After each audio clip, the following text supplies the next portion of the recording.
네, 정치데스크. 오늘은 15명의 대선 주자들 모두 저희가 짚고 넘어갈 요량입니다. 15명의 대선 주자들이 지금 뛰고 있는데요. 실제로 우리가 자주 접하는 후보는 그리 많지 않습니다. 원내 정당 대통령 후보 5명 정도인데 이 주목받지 못하는 군소 주자들의 애한도 큽니다.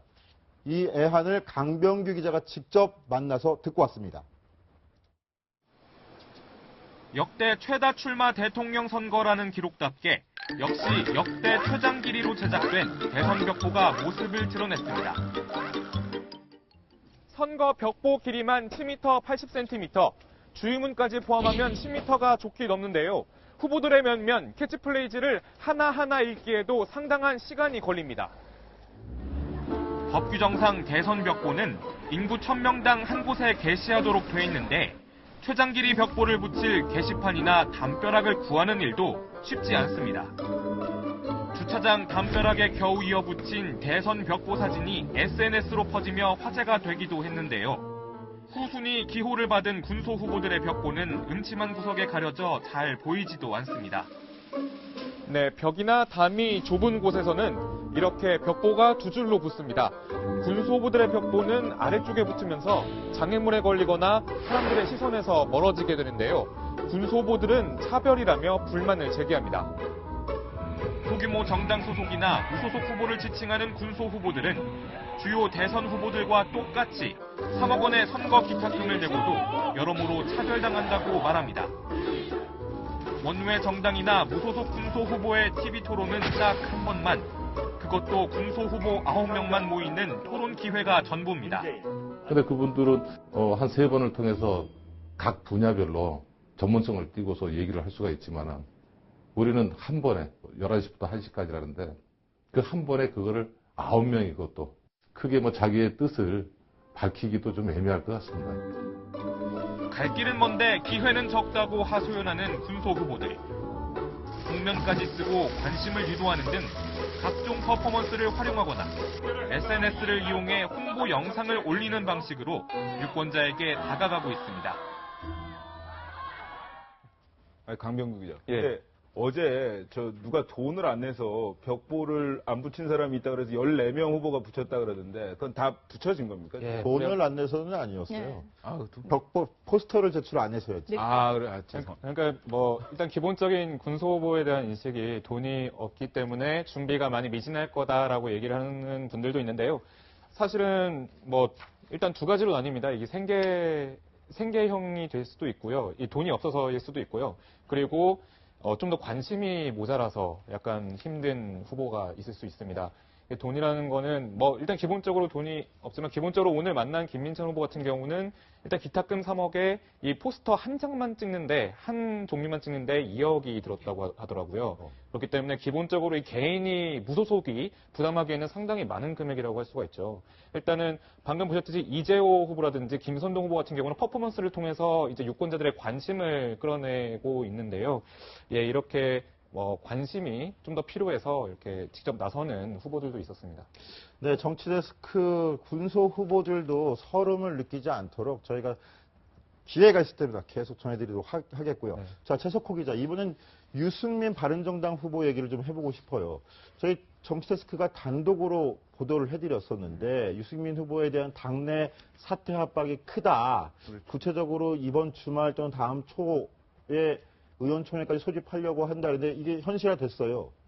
어떻게 지금 이루어지고 있나요? 그렇죠. 이제 아무래도 이제 대선판이다 보니까 지지율이 문제입니다. 지지율 유승민 후보 3%대를 지금 많이 넘지 못하고 있는 상황인데 아무래도 그것 때문에 바른정당 의원들이 오는 23일에 의원총회를 열고 후보 단일화 혹은 중도하차 문제에 대해서 의논을 하기로 했습니다. 왜 그러냐면 그 보조금을 이따 거의 다 쓴 상황에서 더 이제 돈을 쓸 경우에 아무래도 정당이 파산되는 상황까지 일어날 수 있고 또한 이 의원들도 자유한국당을 뛰쳐나와서 당을 만들더니 너희 뭐 하는 거냐? 국민들의 지탄을 받을 수도 있다. 범보수를 망친 세력으로 몰릴 수도 있다. 이러한 의견들을 반영한 것으로 보이는데 일단 이 의원들이 바른정당을 떠날 가능성도 있기 때문에 이 점에 대해서 우리가 한번 지켜봐야 될 것 같습니다. 오는 23일 의원총회를 지켜봐야 될 것 같습니다. 네, 여기에 대해서 자유한국당 정우택 원내대표가 실제로 바른정당에서 한국당으로 넘어올 사람들이 많다 이렇게 얘기를 했는데요. 한번 이 목소리도 한번 주목되는데 한번 들어보겠습니다. 이미 마음은 자유한국당에 와 있는 분들이 꽤 있습니다. 그래요? 네, 그렇지만 지금 몸이 이 대선 지금 18일밖에 안 남은 이 상황에서 예. 구태여 옮기는 것에 대해서는 좀 행동을 취하지 못하고 있지만 왜 그러냐면 그쪽 바른정당에 간 사람들 중에는 예. 방기문 총장께서 그쪽 당으로 오실 줄 알고 미리 거기 가 있었던 분들도 10여 명이 넘습니다. 특히 그분들이 돌아오고 싶어 합니다. 10여 명이 넘게 두드립니까, 그런 문을? 10여 명이 됐는데 제가 지금 확인한 거는 한 7, 8명은 된다. 이현수 기자. 네. 열심히 뛰고 있는 대선 후보 입장에선 정말로 화가 날 만한 이야기인 것 같은데 유승민 후보 저희 정치데스크 출연에서도 절대 연대 없다 끝까지 간다 얘기했는데 아직 변함없나요? 네, 우선은 현재로선 가능성이 없어 보입니다. 고민도 지지율 고민은 하겠지만 단일화 고민을 하는 것 같진 않아 보였는데요. 특히 홍준표 후보나 안철수 후보 단일화를 할 수 있는 대상들에 대해서 지금까지 했던 발언들이 홍 후보에 대해서는 무자격이라고 했고 안철수 후보에 대해서는 박지원 대표의 존재를 언급하면서 보수인지도 모르겠다라고 언급을 했었는데요. 그러나 또 정치는 살아 움직이는 생물이라는 말이 있거든요. 그래서 향후로 어떻게 변할지 아무도 알 수 없습니다. 23일 의원총회가 예정이 되어 있는데 그 자리에서 다른 의원들이 단일화나 후보 사퇴론에 대해서 어떤 이야기를 할지 그리고 또 유승민 후보가 당내 의원들을 어떻게 설득할지에 따라서 향후 움직임은 전혀 다르게 전개될 수도 있을 것 같습니다. 네, 그런데 문재인 후보 캠프의 박영선 공동선대위원장이 오늘 정치데스크와의 전화 인터뷰에서 유승민 후보에 대해서 아주 의미심장한 이야기를 했습니다. 잠깐 들어보시죠. 저는 그것도 가능성이 있다고 보고 있습니다. 다만 이제 유승민 후보 같은 경우에는 예를 들면 경제정책과 관련된 것은 저희 더불어민주당의 경제정책과 상당히 유사합니다. 그러니까 그러한 경제개혁을 추진함에 있어서는 유승민 의원의 어떤 그런 생각과 함께 할 수 있는 것이죠.